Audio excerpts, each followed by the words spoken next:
BJP সরকার ক্ষমতায় আসবে তারপর থেকেই পায়ে তিনি জুতো পরবেন, এমনটাই প্রতিজ্ঞা করেছেন কেতুগ্রামের নিরলের বাসিন্দা নীলমণি দানা।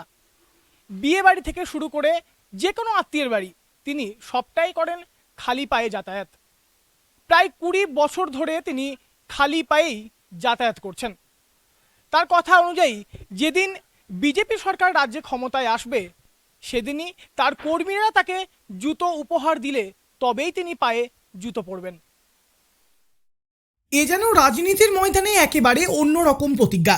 পূর্ব বর্ধমানের কেতুগ্রামের নিরল গ্রামের বাসিন্দা নীলমণি দানা তিনি গত 20 বছর ধরে জুতো ছুঁয়েও দেখেন না, কারণ তার দৃঢ় প্রতিজ্ঞা রাজ্যে বিজেপি সরকার ক্ষমতায় এলেই তবেই তিনি আবার জুতো পরবেন। প্রায় 2 দশক ধরে এই প্রতিজ্ঞা অটুট রেখে খালি পায়েই জীবনযাপন করছেন নীলমণি। বাজারহাট, ব্যবসা, রাজনীতি সব জায়গাতেই তার সঙ্গী খালি পা। ধূপকাঠির ছোট্ট ব্যবসা থেকে শুরু করে আত্মীয়দের বাড়ি যাতায়াত সবই চলছে একই নিয়মে। এমনকি বিয়ের পরও মাত্র কয়েকদিন জুতো পরেছিলেন, তারপর থেকেই শুরু এই খালি পা অধ্যায়। এটা ধরুন 2 দশকের ওপর হয়ে গেল এবং খালি পায়ে হাঁটছি। কারণ হচ্ছে আমি বিজেপিটাকে ক্ষমতা আনাই এবং নরেন্দ্র মোদীর কিছু বার্তা আমি শুনি, খুব ভালো লাগে এবং মনে হচ্ছে যেন এবার বিজেপিটা আমাদের আসবে। জুতো পরি না, এটা আমার হচ্ছে প্রতিজ্ঞা। আমরা যতদিন না আপনার বিজেপি ক্ষমতায় আসবে ততদিন আমি জুতো পরবো না। আর তো অনেকজন আমাকে দেখে বলে যে এবার তোর আশাটা পূরণ হবে রে নীলমণি, অনেকজন গায়ে হাত বুলি বলে। আর অনেক যারা আমাদের থেকে কাকার মতো তারা বলে যে তোর এই কষ্টটা আমরা কি দেখে যেতে পারবো না যে এবার তুই জুতোটা পরলি। এখন বলে দেখো কাকা, তোমাদেরই আশীর্বাদ যদি ঠিক থাকে একদিন না একদিন আমার এই আশাটা সফল হবেই। এবছর আমাদের বিজেপি রাজ্যে ক্ষমতায় আসছে এবং আসবে এবং প্রচুর সিট নিয়ে আসবে, এটা আপনাকে বলে রাখলাম, আপনি দেখে নেবেন।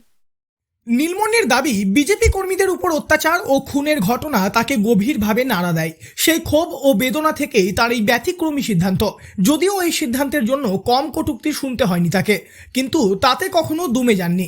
তার সোজা জবাব, সময় এলেই সবাই সব বুঝবে। পরিবারও প্রথমে অবাক হয়েছিল।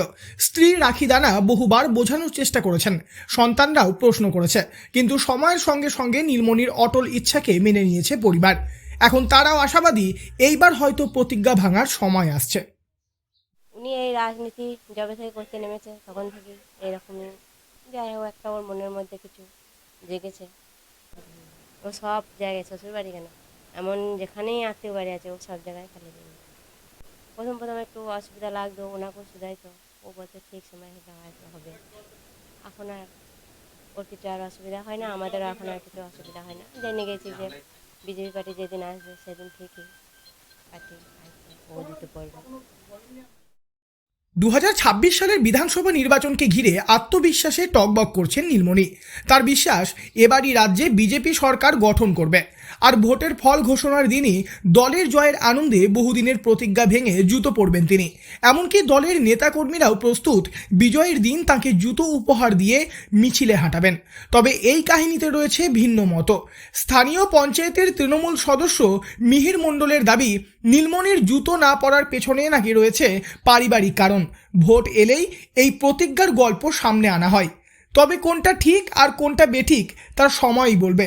আপাতত কেতুগ্রামে খালি পায়ের এই রাজনৈতিক প্রতিজ্ঞা নিয়েই চর্চা তুঙ্গে। পূর্ব বর্ধমান থেকে বনোয়ারি লাল চৌধুরী, লোকাল 18 বাংলা।